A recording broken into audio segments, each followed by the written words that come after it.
एक लड़का जो जंगल के एक छोटे से गांव में पैदा हुआ, जिसने स्कूल छोड़ दिया लेकिन समाज को शिक्षित किया, और कौन जानता था कि यही लड़का एक दिन पूरे ब्रिटिश साम्राज्य की नींव हिला देगा।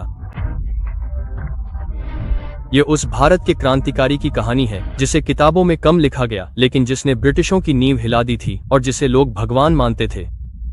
यह वीर बिरसा मुंडा की कहानी है, जिन्हें आदिवासियों का भगवान कहा जाता है। वह सिर्फ 25 साल की उम्र में ही चल बसे, लेकिन उनके बलिदान ने न केवल उन्हें एक क्रांतिकारी नेता बनाया, बल्कि उन्हें आदिवासियों का भगवान भी बना दिया, जिन्हें आज भी दर्डी अंबे के रूप में पूजा जाता है। तो दोस्तों, आइए स्वतंत्रता संग्राम में वीर बिरसा मुंडा के बारे में जानते हैं। बिरसा मुंडा का जन्म 15 नवंबर 1875 को झारखंड राज्य के रांची जिले के उलिहातू गांव में हुआ था। बिरसा मुंडा एक आदिवासी जनजाति मुंडा परिवार से संबंध रखते थे। बिरसा का असली नाम जन्म के समय नहीं रखा गया था, क्योंकि मुंडा समुदाय में नामकरण तब किया जाता है जब बच्चा कुछ खास या अलग करता है। वह बचपन से ही अन्य बच्चों से अलग थे। वह तेज दिमाग, बुद्धिमान और सवाल पूछने वाले थे, जिसे देखकर गांव के बुजुर्गों ने उनका नाम बिरसा रखा। बिरसा के अलावा उनके 4 और भाई बहन थे। बिरसा के पिता का नाम सुगना मुंडा और माता का नाम करमी मुंडा था। उनके पिता किसान थे और उनका पूरा परिवार खेतों और जंगलों पर निर्भर था। लेकिन बिरसा की सोच सबसे अलग थी। वह हर चीज को ध्यान से देखता, समझता और सवाल करता था। बिरसा को बांसुरी बजाना बहुत पसंद था।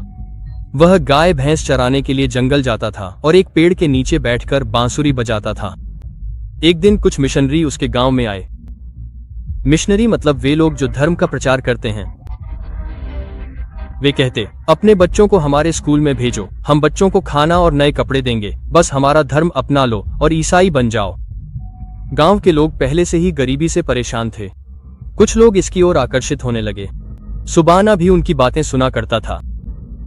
एक दिन उसने सोचा, हमारा जीवन तो पहले से ही कठिन है, अगर बिरसा पढ़ लिख जाएगा तो शायद उसका भविष्य हमारे से बेहतर हो जाएगा।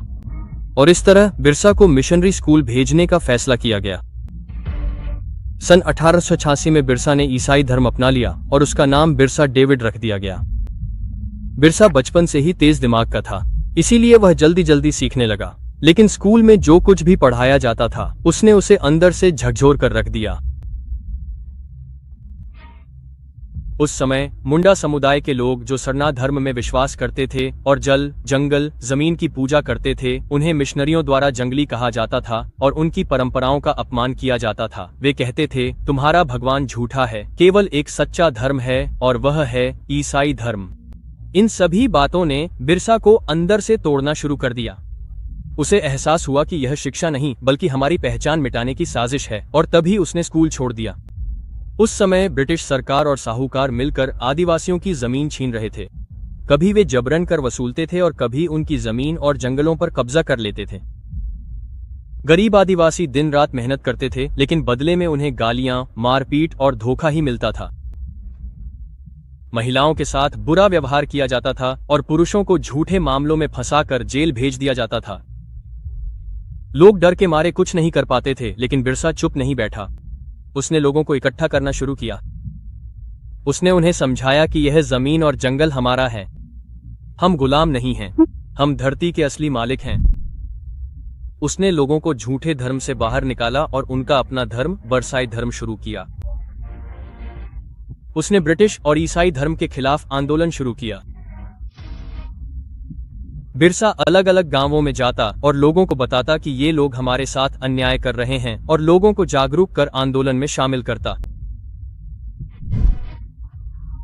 ब्रिटिशों ने इसे देशद्रोही आंदोलन कहा और 24 अगस्त 1895 को बिरसा को गिरफ्तार कर लिया। उन्हें 2 साल की सजा सुनाई गई और 1897 में रिहा कर दिया गया। इस गिरफ्तारी का असर इतना हुआ कि अब हर कोई बिरसा को जानने लगा। आसपास के गांवों के लोग भी बिरसा से जुड़ने लगे। जेल से लौटने के बाद बिरसा और भी मजबूत हो गया था। उसने साफ कहा कि अब सिर्फ बातें नहीं होंगी, अब लड़ाई होगी, और 1899 में बिरसा ने ब्रिटिशों के खिलाफ एक बड़ा आंदोलन शुरू किया जिसे ओगुलान कहा गया, जिसका अर्थ है एक बड़ा विद्रोह। हजारों आदिवासी उनसे जुड़ने लगे। लाठियों और धनुष बाणों से लैस होकर उन्होंने थाने और सरकारी दफ्तरों पर हमला कर दिया। साहूकारों को वहां से भागना पड़ा और लोगों ने मिलकर नारा लगाया, अभवा दिसम अभवा राज, यानी हमारा देश हमारा राज। उद्धरण, बिरसा अब सिर्फ एक नेता नहीं रह गए थे, वे लोगों के लिए भगवान बन गए थे और लोग उन्हें धरती अम्बा यानी धरती के रक्षक कहने लगे थे। बिरसा का प्रभाव इतना बढ़ गया था कि ब्रिटिश सरकार को उन पर 500 रुपये का इनाम रखना पड़ा, जो आज के समय में 500 रुपये से कहीं ज्यादा था। लेकिन फिर भी कोई उन्हें पकड़वाने के लिए तैयार नहीं था। अब अंग्रेजों को पता चल गया था कि बिरसा को आमने सामने पकड़ना आसान नहीं है, इसीलिए अंग्रेजों ने सही मौके का इंतजार किया।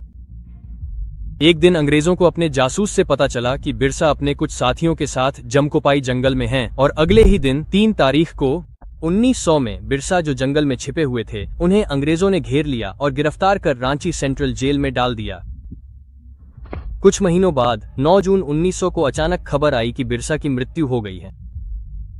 अंग्रेजों ने कहा कि उनकी मृत्यु हैजा के कारण हुई थी, लेकिन वहां के लोगों ने कहा कि अंग्रेजों ने उन्हें धीमा जहर देकर मार डाला, क्योंकि जब बिरसा को जेल में डाला गया था तब वे पूरी तरह स्वस्थ थे और बिरसा की मृत्यु के बाद अंग्रेजों ने कोई जांच रिपोर्ट सार्वजनिक नहीं की। बिरसा का शव उनके परिवार या समुदाय को नहीं सौंपा गया। उनके अंतिम संस्कार को अंग्रेजों ने जल्दी जल्दी कर दिया, जिस कारण लोग कहते हैं कि बिरसा मुंडा को अंग्रेजों ने ही मार डाला, क्योंकि अंग्रेज भी जानते थे कि जेल से छूटने के बाद बिरसा फिर से आंदोलन करेंगे और इसी रहस्यमय तरीके से बिरसा मुंडा की 25 वर्ष की आयु में मृत्यु हो गई। आज भी बिरसा मुंडा को आदिवासी समुदाय में धरती अम्बा के रूप में पूजा जाता है।